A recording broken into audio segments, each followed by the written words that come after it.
تیری ذات خوب واقف ہے کہ ہم ان چیزوں کے نام نہیں جانتے، ہمیں تو بس وہی علم ہے جو تو نے ہمیں عطا کر رکھا ہے، یعنی ذکر خدا اور تسبیح الہی، اور فی الحقیقت تو ہی سب چیزوں کا جاننے والا ہے اور بڑی حکمت والا ہے۔ اللہ نے کہا آدم تم ان کو ان چیزوں کے نام بتا دو۔ چنانچہ جب اس نے ان کے نام ان کو بتا دیے تو اللہ نے فرشتوں سے کہا کیا میں نے تم سے نہیں کہا تھا کہ میں آسمانوں اور زمین کے بیر جانتا ہوں، اور جو کچھ تم ظاہر کرتے ہو اور جو کچھ چھپاتے ہو مجھے سب اس کا علم ہے۔ جب حضرت آدم علیہ السلام کی علمی برتری تمام جنات و ملائکہ پر آشکار اور ظاہر ہو گئی تو اب آدم علیہ السلام کا اعزاز اور بڑھا۔ پھر اللہ تعالیٰ نے فرشتوں کو حکم دیا آدم علیہ السلام کو سجدہ کرو، تو فوراً تمام فرشتوں نے تعمیل ارشاد کی اور سجدے میں گر پڑے، سوائے شیطان کے، وہ سجدے میں نہ جھکا، جیسا کہ سورہ الاعراف میں ہے، اور ہم نے تمہیں پیدا کیا، پھر تمہاری صورت بنائی، پھر فرشتوں سے کہا کہ آدم علیہ السلام کو سجدہ کرو، چنانچہ سب نے سجدہ کیا سوائے ابلیس کے کہ وہ سجدہ کرنے والوں میں شامل نہ ہوا۔ دوستو کتب تفاسیر و تواریخ میں مرقوم ہے کہ ابلیس نے صرف اس زوم میں یہ نافرمانی کی کہ آدم علیہ السلام کی اصل اعلیٰ اور افضل نہیں ہے، یعنی مٹی آدم علیہ السلام کی اصل ہے اور وہ آگ کی پیداوار۔ اللہ نے کہا اچھا تو یہاں سے نکل جا کیونکہ تو مردود ہو گیا ہے۔ چنانچہ ابلیس کا لباس بزرگی و کرامت اتار لیا گیا اور اس کو لعنت و پھٹکار کا جامہ پہنا دیا گیا اور ملعون کر کے مقام میں قرب سے نکال دیا گیا۔ روایات میں آتا ہے کہ ابلیس کا حسن و جمال ملائکہ سے بہت اچھا تھا، وہ نہایت نورانی صورت تھا، مگر آج غرور و نافرمانی کے سبب ایسی صورت ہو گئی کہ جو دیکھتا تھا وہ اس پر لعنت ملامت کرتا تھا۔ حضرت آدم علیہ السلام کو اللہ تعالیٰ نے جنتی لباس پہنایا اور جنت میں داخل فرمایا۔ آپ جنت میں جہاں چاہتے گھومتے، جو چاہتے کرتے، لیکن ساتھ میں خود کو اکیلا محسوس کرتے۔ اللہ تعالیٰ نے بی بی حوا علیہ السلام کو آپ کی بائیں طرف کی پسلی سے پیدا کیا۔ جس وقت بی بی حوا علیہ السلام پیدا ہو رہی تھیں فرشتوں سے پردہ کرایا گیا۔ بی بی حوا علیہ السلام دنیا کی نہایت خوبصورت خاتون تھی۔ جب حضرت آدم علیہ السلام سو کر اٹھے تو پوچھا تم کون ہو؟ انہوں نے کہا اللہ نے مجھے آپ کے لیے پیدا کیا ہے کہ آپ مجھ سے سکون حاصل کریں اور آپ کی تنہائی ختم ہو سکے۔ وہ دونوں خوشی سے جنت میں رہنے لگے۔ اللہ تعالیٰ نے فرمایا تم جہاں جانا چاہو جا سکتے ہو، جو کھانا ہے کھا سکتے ہو، بس ایک درخت کا پھل کھانے کے لیے منع کیا گیا کہ اگر کھاؤ گے تو نقصان اٹھاؤ گے۔ ابلیس تمہارا اور تمہاری بیوی کا دشمن ہے، کہیں ایسا نہ ہو کہ وہ تمہیں جنت سے نکال دے اور تم مصیبت میں پڑ جاؤ۔ ادھر ابلیس کو ایک پل چین نہیں آ رہا تھا۔ اس نے بی بی حوا علیہ السلام یعنی عورت ذات کو استعمال کرنے کا منصوبہ بنایا۔ ابلیس نے بی بی حوا علیہ السلام کو بہکانا شروع کر دیا، وسوسہ ڈالنے لگا کہ اس درخت کا پھل کھا لو جس سے اللہ نے منع کیا ہے، کھا لو گے تو ہمیشہ ہمیشہ کے لیے جنت میں رہ پاؤ گے فرشتوں کی طرح، ورنہ تم مر جاؤ گے۔ کہا جاتا ہے کہ شیطان سانپ کے ساتھ مل کر جنت میں گیا اور سانپ کی صورت میں ان سے بات کی، اللہ کے نام کی قسمیں کھائیں اور قسمیں کھا کر یقین دلایا کہ اللہ نے اس درخت سے شروع میں روکا تھا، اس لیے کہ اس وقت تمہاری نئی نئی پیدائش ہوئی تھی، تمہارا جسم اسے برداشت نہیں کر سکتا تھا۔ اب ایک عرصہ ہو گیا ہے، اب تم مضبوط ہو چکے ہو، اب اسے کھانے میں کوئی حرج نہیں۔ بی بی حوا علیہ السلام اس کی باتوں میں آ گئیں۔ بہرحال دونوں ابلیس کے بہکاوے میں آ گئے اور ایک دن انہوں نے وہ پھل کھا لیا۔ اب اللہ تعالیٰ نے انہیں جنت سے اترنے کا حکم دیا اور فیصلہ فرمایا تم انسان اور شریر جنات زمین پر بھیجے جا رہے ہو، تم زمین میں ایک دوسرے کے دشمن ہوگے، قیامت تک تم ایک دوسرے کے خلاف رہو گے۔ اس دوران جو میرے بھیجے ہوئے پیغمبروں کی اطاعت کرے گا وہ کامیاب ہوگا، اور جو شیطان کے راستے پر چلے گا وہ جہنم میں جائے گا۔ تمہیں ایک وقت تک دنیا میں رہنا ہوگا، فائدے اٹھانے ہوں گے، تم یہیں زندگی بسر کرو گے اور یہیں مرو گے اور یہیں سے ہی دوبارہ اٹھائے جاؤ گے۔ دوستو کہا جاتا ہے کہ حضرت آدم و حوا علیہ السلام دونوں کو الگ الگ مقامات پر اتارا گیا۔ حضرت آدم علیہ السلام کو کوہ ہند میں اور حضرت حوا علیہ السلام کو جرہ میں، دونوں بہت شرمندہ تھے۔ انہوں نے اپنی غلطی پر توبہ کرنا چاہی لیکن الفاظ سمجھ نہیں آ رہے تھے۔ اللہ نے انہیں یہ کلمات سکھائے جن کا ذکر اللہ تعالیٰ نے قرآن پاک کی سورہ الاعراف میں کیا ہے، جس کا ترجمہ ہے اے ہمارے پروردگار، ہم اپنی جانوں پر ظلم کر گزرے ہیں، اور اگر آپ نے ہمیں معاف نہ فرمایا اور ہم پر رحم نہ کیا تو یقیناً ہم نامراد لوگوں میں شامل ہو جائیں گے۔ جب انہوں نے یہ کلمات کہے تو اللہ نے انہیں معاف کر دیا اور وہ عرفات کے میدان میں ایک دوسرے کو تلاش کرنے میں کامیاب ہو گئے۔ یہیں سے دنیا میں انسانیت کے دور کا آغاز ہوا۔ دوستو، جہاں تک حضرت آدم علیہ السلام کی اولاد کا ذکر ہے تو کہا جاتا ہے کہ حضرت حوا علیہ السلام نے 20 بار ولادت کی تکلیف اٹھائی۔ ہر بار جڑواں بچے پیدا ہوتے تھے، ایک لڑکا ایک لڑکی۔ جو ایک ساتھ پیدا ہوتے تھے وہ سگے بہن بھائیوں کی طرح ہوتے، ان کی شادی نہیں ہو سکتی تھی۔ جو الگ الگ پیدا ہوتے تھے ان کی شادی ہو سکتی تھی۔ انسانی آبادی کے لیے اس وقت اللہ تعالیٰ نے یہی حکم بطور شریعت نازل فرمایا تھا۔ اس طرح بی بی حوا نے کل 40 بچوں کو جنم دیا۔ یاد رہے کہ حضرت آدم علیہ السلام نبی ہیں، لیکن تشریعی نبی نہیں، بلکہ ان نبیوں میں سے ہیں جو دنیا کی شروعات میں تعلیم انسان کے لیے بھیجے گئے۔ حضرت آدم علیہ السلام نے اپنی اولاد کو وہ سب سکھایا جو اللہ تعالیٰ نے انہیں سکھایا۔ سب ایک اللہ کی عبادت کرتے، کھیتی باڑی کرتے اور جانوروں کو پالتے۔ دوستو، آپ کو حضرت آدم علیہ السلام کی وفات کے بارے میں بھی بتائیں گے اور آپ علیہ السلام نے کتنی عمر پائی یہ بھی بتائیں گے، لیکن پہلے آپ کو حضرت آدم علیہ السلام سے جڑی کچھ دلچسپ معلومات بتاتے ہیں۔ دوستو، کیا آپ نے کبھی سنا کہ حضرت آدم علیہ السلام کو آدم کیوں کہتے ہیں؟ تو اس حوالے سے حضرت عبداللہ بن عباس رضی اللہ تعالی عنہ یہ ارشاد فرماتے ہیں، بے شک اللہ پاک نے آدم کو جمعے کے دن عصر کے بعد پیدا فرمایا اور آپ کو عدیم الارض یعنی ظاہری زمین کی ایک مٹھی مٹی سے پیدا فرمایا، اس لیے آپ کو آدم کہتے ہیں، اور آپ کی اولاد کو آدمی یعنی آدم والا کہتے ہیں۔ اور جہاں تک بات ہے حضرت آدم علیہ السلام کی کنیت کی، تو حضرت آدم علیہ السلام چونکہ تمام انسانوں کے والد ہیں، اس لیے آپ کی ایک کنیت ابو البشر یعنی تمام انسانوں کے والد ہیں۔ آپ علیہ السلام کی ایک کنیت ابو محمد بھی ہے، اور جنت میں بھی یہ کنیت آپ کی ہوگی، جیسا کہ حدیث پاک میں ہے کہ جنت میں کسی کی کنیت نہیں ہوگی سوائے حضرت آدم علیہ السلام کے، اور آپ کی عزت و تعظیم کے لیے جنت میں کنیت ابو محمد ہوگی۔ دوستو، اب بتاتے ہیں آپ کو حضرت آدم علیہ السلام کی مبارک صورت کے بارے میں۔ روایات میں آتا ہے کہ جب آدم علیہ السلام کے مبارک وجود کا گارہ بنا لیا گیا تو اسے ہواؤں کے ذریعے اتنا خشک کیا گیا کہ وہ بجنے والی مٹی کی طرح ہو گیا جیسے ٹھیکری۔ پھر فرشتوں کو حکم ارشاد ہوا کہ اس کو میدان عرفات کے پاس وادی نعمان میں رکھ دو۔ اس کے بعد اللہ پاک نے اپنے دست قدرت سے حضرت آدم علیہ السلام کا وجود بنایا۔ فرشتوں نے پہلے کبھی ایسی خوبصورت شکل و صورت نہیں دیکھی تھی، لہٰذا حضرت آدم علیہ السلام کا مبارک وجود دیکھ کر وہ بڑے حیران ہوئے اور ان کے ارد گرد تعجب سے دیکھتے رہے۔ دوستو، اب بات کرتے ہیں کہ زمین میں چشمے کیسے جاری ہوئے۔ ایک روایت میں ہے کہ جب اللہ پاک نے حضرت آدم علیہ السلام کو پیدا فرمانے کا ارادہ کیا تو زمین سے فرمایا، میں تجھ سے ایک مخلوق پیدا فرمانے لگا ہوں، تو جس نے میری فرما برداری کی اسے میں جنت میں داخل کروں گا، اور جس نے میری نافرمانی کی اسے میں جہنم میں ڈال دوں گا۔ تو زمین نے عرض کیا، اے میرے رب، کیا تو مجھ سے ایسی مخلوق کو پیدا فرمائے گا جو جہنم میں جائے گی؟ تو اللہ پاک نے ارشاد فرمایا، ہاں۔ اس پر زمین اس قدر روئی کہ چشمے جاری ہو گئے، اور یہ قیامت تک جاری رہیں گے۔ دوستو، حضرت آدم علیہ السلام کی پیدائش سے جڑی ایک دلچسپ بات یوں بیان ہوئی ہے کہ اللہ پاک کے حکم سے جب زمین سے مٹی جمع کر لی گئی تو اللہ پاک نے حکم ارشاد فرمایا کہ اس کو وہاں رکھو جہاں آج خانہ کعبہ ہے۔ پھر فرشتوں کو حکم ہوا کہ اس مٹی کا مختلف پانیوں سے گارہ بنائیں۔ پھر اس پر 40 دن بارش ہوئی، 39 دن غم کی اور 1 دن خوشی کی، اس لیے انسان کی زندگی میں خوشی کم اور غم زیادہ ہے۔ دوستو، آپ علیہ السلام کی پیدائش سے جڑی ایک اور معلومات ملاحظہ فرمائیں جو کہ کھجور، انگور اور انار کی پیدائش کے حوالے سے ہے۔ کہا جاتا ہے کہ حضرت آدم علیہ السلام کا مبارک خمیر جس مٹی سے تیار ہوا اسے بچ جانے والی مٹی سے کھجور کا درخت بنایا گیا، جیسا کہ مسلمانوں کے چوتھے خلیفہ حضرت علی رضی اللہ تعالی عنہ بیان کرتے ہیں کہ حضور صلی اللہ علیہ وآلہ وسلم نے ارشاد فرمایا، کھجور کا احترام کرو کیونکہ یہ تمہارے والد حضرت آدم علیہ السلام کی بچی ہوئی مٹی سے پیدا کی گئی ہے۔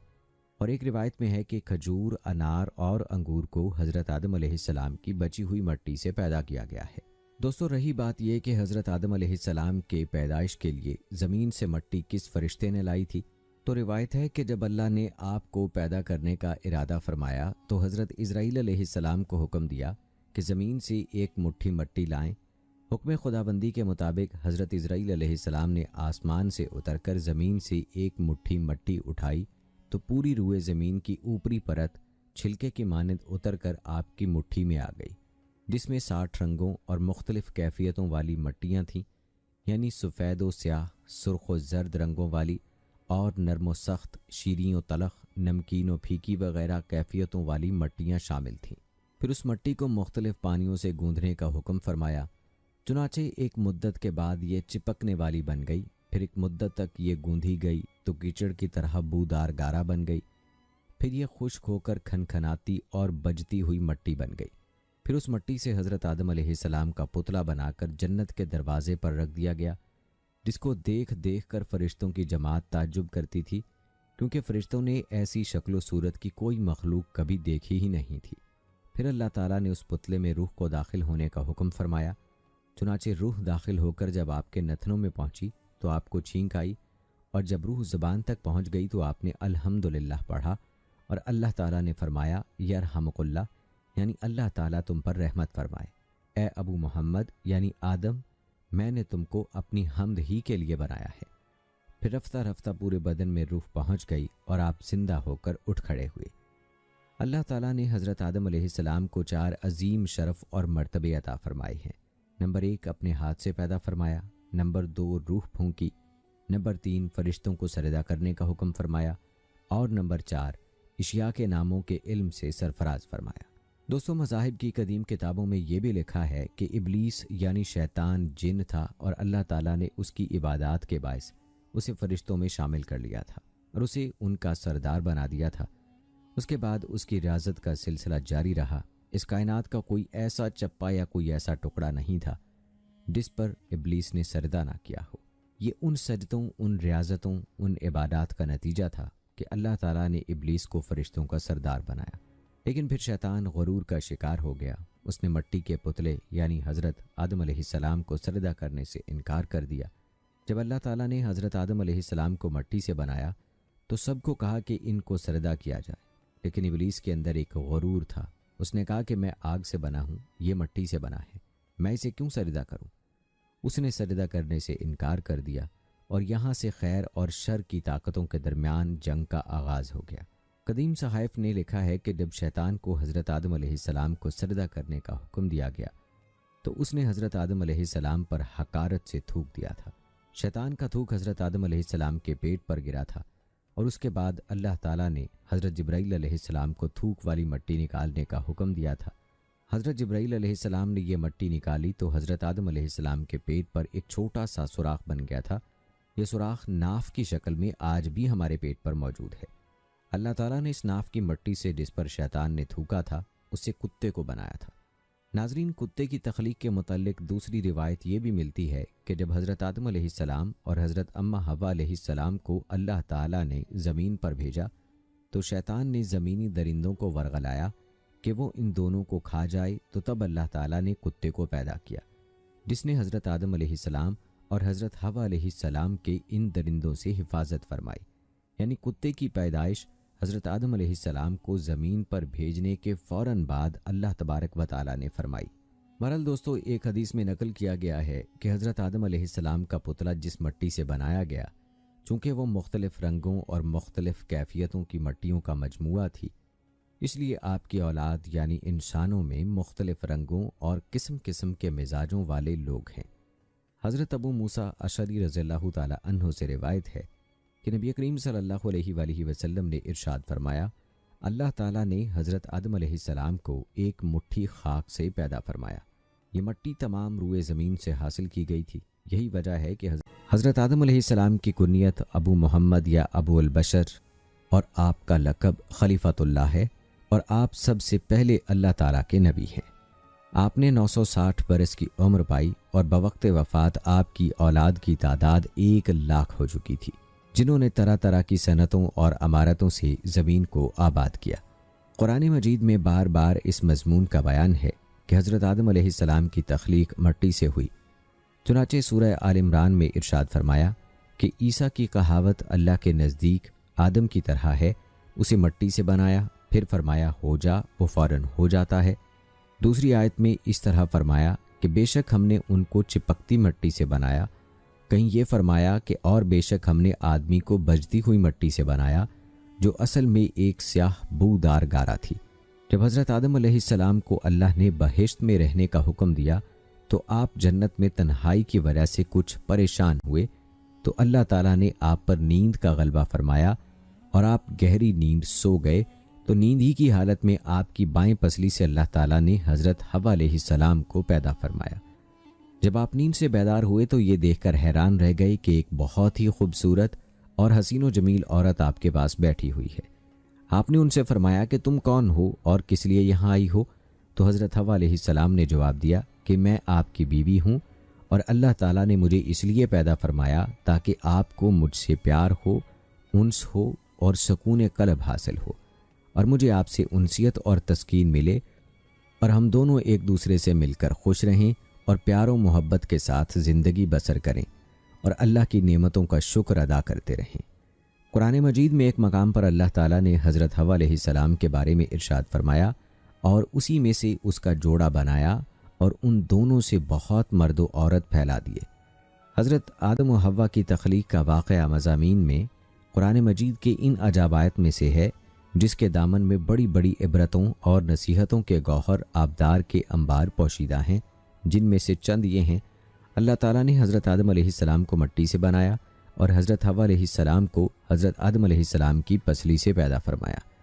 قرآن کے اس فرمان سے یہ حقیقت عیاں ہوتی ہے کہ اللہ پاک نے انسانوں کو 4 طریقوں سے پیدا فرمایا۔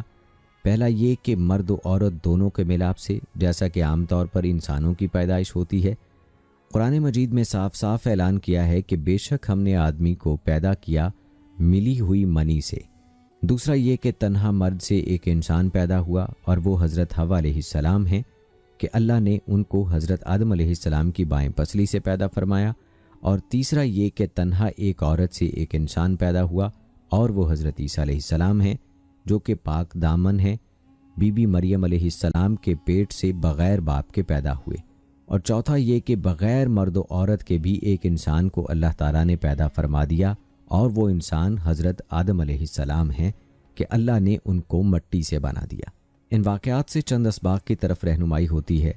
اللہ پاک ایسا قادر و قیوم اور خلاق ہے کہ انسانوں کو کسی خاص ایک ہی طریقے سے پیدا فرمانے کا پابند نہیں ہے، بلکہ وہ ایسی عظیم قدرت والا ہے کہ وہ جس طرح چاہے انسانوں کو پیدا فرما دے۔ چنانچہ 4 طریقوں سے اس نے انسانوں کو پیدا فرما دیا، جو اس کی قدرت و حکمت اور اس کی عظیم و شان خلاقیت کا نشان اعظم ہے۔ اللہ کی شان خالقیت کی عظمت کا کیا کہنا۔ جس خلاق عالم نے کرسی و عرش اور لوح و قلم اور زمین و آسمان کو کن فرما کر موجود فرما دیا، اس کی قدرت کاملہ اور حکمت بالغہ کے حضور خلقت انسانی کی بھلا حقیقت و حیثیت ہی کیا ہے۔ لیکن اس میں کوئی شک نہیں کہ تخلیق انسان اس قادر مطلق کا وہ تخلیقی شاہکار ہے کہ کائنات عالم میں اس کی کوئی مثال نہیں۔ دوستو، بات ہو رہی تھی کہ حضرت آدم علیہ السلام کی پیدائش کے لیے زمین سے مٹی کس فرشتے نے لائی تھی۔ تو پہلے اللہ کے پیارے فرشتے حضرت جبرائیل علیہ السلام گئے، زمین سے مٹی اٹھانی چاہی تو زمین نے اس کا سبب پوچھا، آپ نے سارا واقعہ بیان کیا۔ اس پر زمین کہنے لگی، میں خدا کی پناہ چاہتی ہوں اس بات سے کہ مجھ سے کچھ کم کیا جائے یا میری کوئی چیز خراب کی جائے۔ حضرت جبرائیل علیہ السلام مٹی لیے بغیر واپس لوٹ آئے اور عرض کی، اے میرے رب، زمین نے تیری پناہ مانگی تو میں تیرے نام پاک اور تیری عزت کا ادب کرتے ہوئے واپس آ گیا اور اسے پناہ دے دی۔ پھر اللہ پاک نے حضرت میکائیل علیہ السلام کو بھیجا تو انہوں نے بھی اسے پناہ دے دی اور بارگاہ الہی میں وہی عرض کی جو حضرت جبرائیل علیہ السلام نے کی تھی۔ پھر اللہ پاک نے حضرت اسرافیل علیہ السلام کو بھیجا تو وہ بھی اسی طرح واپس آ گئے۔ پھر حضرت اسرائیل علیہ السلام کو بھیجا۔ جب زمین نے ان سے پناہ مانگی تو انہوں نے فرمایا، میں اس بات سے اللہ پاک کی پناہ مانگتا ہوں کہ اس کے حکم پر عمل کیے بغیر واپس چلا جاؤں۔ چنانچہ انہوں نے زمین سے مٹی لے لی تو اللہ پاک نے روح قبض کرنے کا کام بھی انہی کے ذمے لگایا کہ تم نے ہی اس مٹی کو زمین سے الگ کیا ہے، تم ہی اس کو ملانا، اور ان کا نام ملک الموت یعنی موت کا فرشتہ رکھا گیا۔ دوستو، رہا یہ سوال کہ یہ کتنی قسم کی مٹیاں تھیں، تو اللہ پاک کے آخری نبی محمد عربی صلی اللہ علیہ وآلہ وسلم نے ارشاد فرمایا، اللہ پاک نے آدم علیہ السلام کو ایک مٹھی مٹی سے پیدا کیا جو تمام روئے زمین سے لی گئی۔ لہٰذا اولاد آدم زمین کے اندازے پر آئی، ان میں سرخ و سفید اور کالے اور درمیانے اور نرم و سخت سب قسم کی مٹی تھی۔ بعض حضرات نے فرمایا کہ حضرت آدم علیہ السلام کی مٹی میں 60 قسم کے رنگ شامل تھے، وہ تمام آپ کی اولاد میں پائے جاتے ہیں۔ دوستو، آپ کو یہ بتاتے ہیں کہ حضرت آدم علیہ السلام کی پیدائش کس دن ہوئی اور جمعے کو جمعہ کہنے کی وجہ کیا ہے۔ دوستو، یاد رہے کہ جمعے کے معنی ہے مجتمع ہونا، مکمل ہونا۔ جمعے کو جمعہ اس لیے کہتے ہیں کہ اس دن میں حضرت آدم علیہ السلام کے جسم شریف کی تکمیل ہوئی۔ فرمان نبی صلی اللہ علیہ وآلہ وسلم ہے کہ بہترین دن جس میں سورج نکلے وہ جمعے کا دن ہے۔ سیدنا حضرت آدم علیہ السلام کو پیدا کیا گیا اس دن، اسی دن انہیں جنت سے زمین پر اتارا گیا، اسی دن ان کی توبہ قبول فرمائی گئی، اسی دن ان کی وفات ہوئی اور اسی دن قیامت قائم ہوگی۔ دوستو، اس حدیث میں حضرت آدم علیہ السلام کی پیدائش سے مراد یا تو ان کے جسم شریف کی تکمیل ہے یا جسم شریف میں روح پھونکنا مراد ہے، کیونکہ حضرت آدم علیہ السلام کے جسم کی ساخت تو بہت عرصے تک ہوتی رہی۔ ہر قسم کی مٹی پانی کا جمع فرمانا، پھر اس کا خمیر کرنا، پھر اعضائے ظاہری باطنی کا بنانا، پھر بہت روز تک سکھانا، اس میں بہت دن لگے، یہ ایک دن اور ایک ساتھ میں نہیں ہوا۔ دوستو، ایک اور دلچسپ بات جو آپ علیہ السلام کی پیدائش اور انسان کے جسم سے روح نکلتے وقت کی تکلیف سے متعلق ہے وہ بھی ملاحظہ فرمائیں۔ کہتے ہیں کہ اللہ پاک نے جب روح کو حضرت آدم علیہ السلام کے جسم میں داخل ہونے کا حکم ارشاد فرمایا تو روح نے عرض کیا، یا اللہ پاک، یہ جگہ نہایت گہری اور اندھیری ہے۔ 3 بار حکم الہی ہوا اور تینوں بار روح نے یہی عرض کی تو اللہ پاک نے فرمایا، نہ چاہتے ہوئے داخل ہو رہی ہے تو پھر نکلنے میں بھی سخت تکلیف ہوگی۔ یہی وجہ ہے کہ جب انسان کے جسم سے روح نکلتی ہے تو سخت تکلیف ہوتی ہے۔ دوستو، یہ تھی کچھ معلومات جو کہ حضرت سیدنا آدم علیہ السلام کی پیدائش کے ساتھ منسلک تھیں۔ آپ کو آدم علیہ السلام کی عمر مبارک کے حوالے سے بھی بتائیں گے اور آپ علیہ السلام کی وفات کے حوالے سے بھی، لیکن پہلے بات کرتے ہیں حابیل اور قابیل کے واقعے کی۔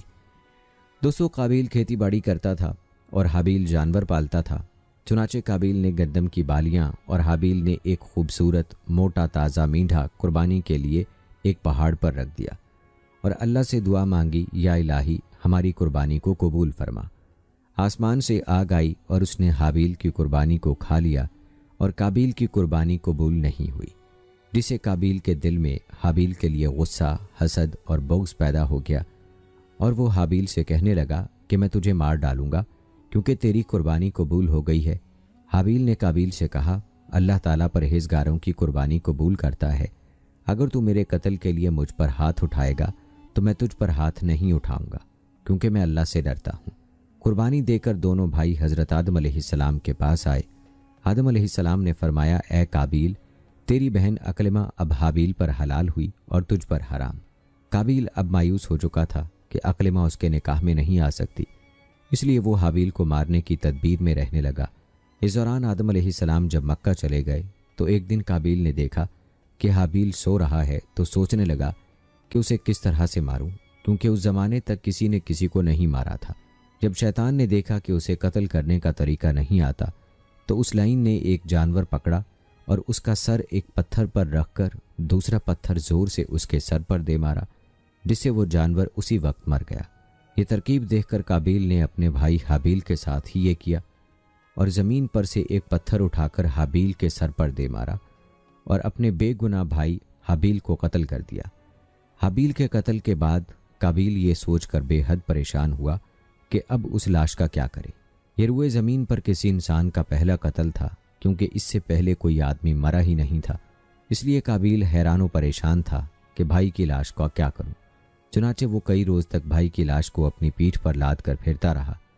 اللہ تعالیٰ کو اپنے اس نیک بندے کی لاش کی بے حرمتی منظور نہ تھی، چنانچہ اس جگہ پر 2 کوے آئے اور وہاں آ کر آپس میں لڑے اور ایک نے دوسرے کو مار ڈالا۔ پھر زندہ کوے نے اپنی چونچ اور پنجوں سے زمین میں گڑھا کھودا اور اس میں اس مرے ہوئے کوے کو ڈال کر مٹی سے دبا دیا۔ کوے کو دیکھ قابیل اپنے اوپر ملامت کرنے لگا کہ میں اس کوے سے بھی گیا گزرا ہوں کہ اتنا بھی نہ کر سکا۔ اس طرح قابیل کو معلوم ہوا کہ حابیل کی لاش کو زمین میں گڑھا کھود کر دفن کر دینا چاہیے، چنانچہ اس نے ایک گڑھا کھود کر اس میں اپنے بھائی حابیل کی لاش کو دفن کر دیا۔ جب حضرت آدم علیہ السلام مکہ سے واپس آئے اور حابیل کو نہ پایا تو اس کو بہت تلاش کیا مگر وہ نہ ملا۔ لوگوں سے پوچھنے لگے